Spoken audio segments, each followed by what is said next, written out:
Hey everyone, boys and girls, circles and squares. Welcome back to another free Adobe Premiere Pro editing tutorial. In today's video, I'm going to show you how you can loop your videos like seeing on the screen. You can implement this in many different ways and situations, whether you're creating memes or you're just wanting to create something cool for your video projects. I've seen that you guys liked and enjoyed my last video editing tutorials. Once you have Adobe Premiere Pro open, drag your video onto the timeline with your song choice. So in this case, once you have found out parts that you would like to loop, you nest the sequence by clicking N.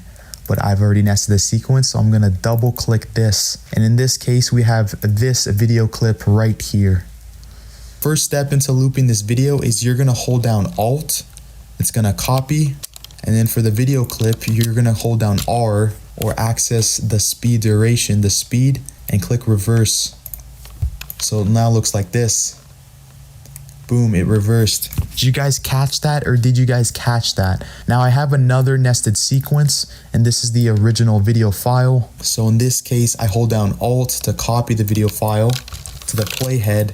I click R or access the speed and click reverse. So now we have something like that.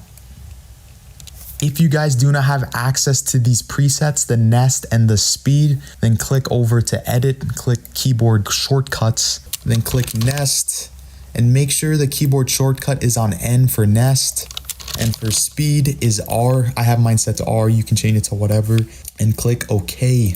Here is the final product of the video.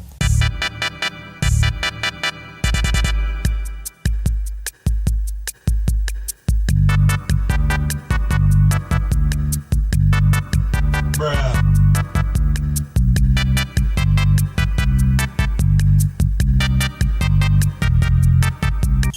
Thank you guys for watching this free Adobe Premiere Pro video editing tutorial. If you guys want to see a part 2 or more video editing tutorials, drop this video a like.